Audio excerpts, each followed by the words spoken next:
Ensemble,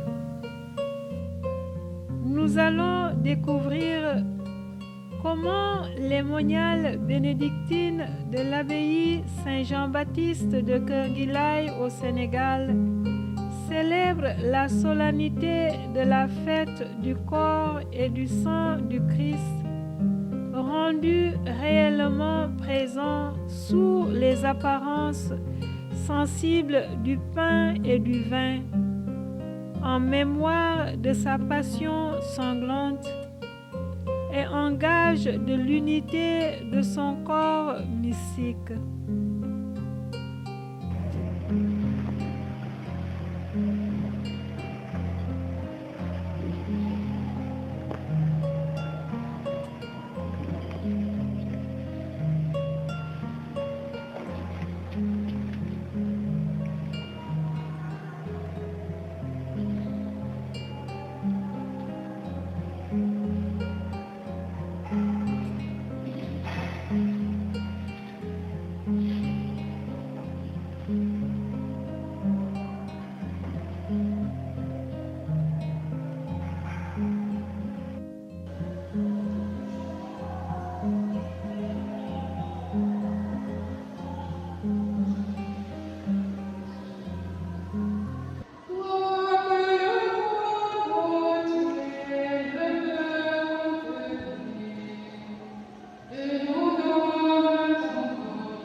La fête du corps et du sang du Christ termine le cycle annuel des grandes célébrations de notre liturgie.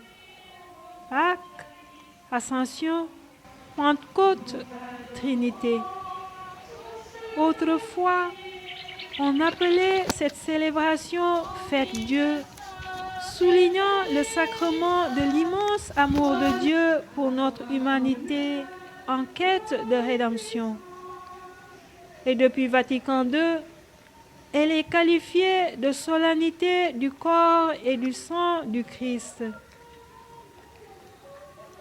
L'Eucharistie a toujours un lien direct avec notre vie quotidienne. À la fin de la messe, le célébrant nous renvoie à nos familles, à nos maisons, à notre milieu de vie. Allez dans la paix du Christ. L'Eucharistie est un rassemblement qui alimente et soutient notre vie chrétienne, nous donnant l'éclairage et la force nécessaires pour vivre au jour le jour les valeurs cardinales de l'Évangile. L'Eucharistie est un sacrement d'unité qui nous invite à nous réjouir de nos différences.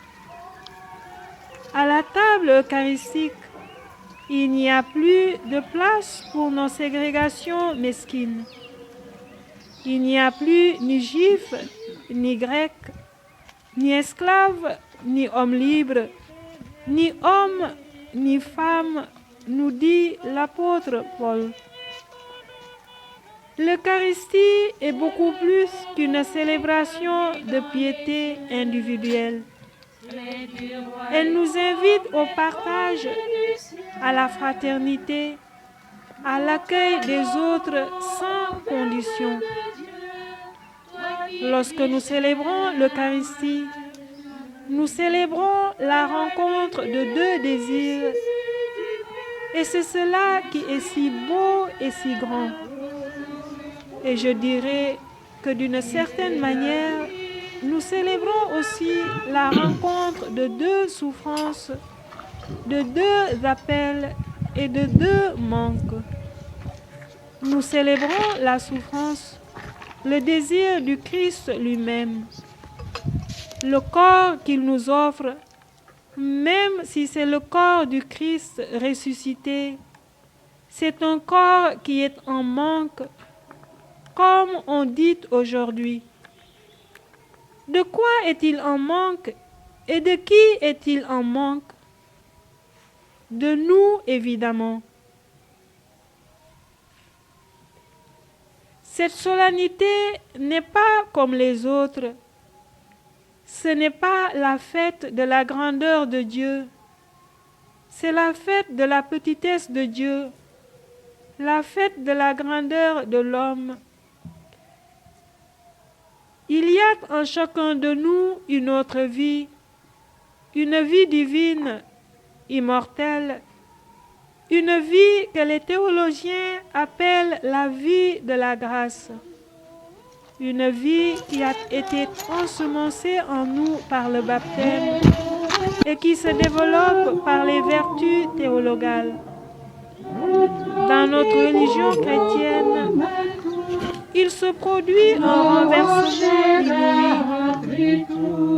Dieu ne nous demande plus de lui offrir quelque chose en la détruisant, mais c'est lui-même qui s'anéantit, comme dit Saint Paul, qui se consume pour se donner en nourriture.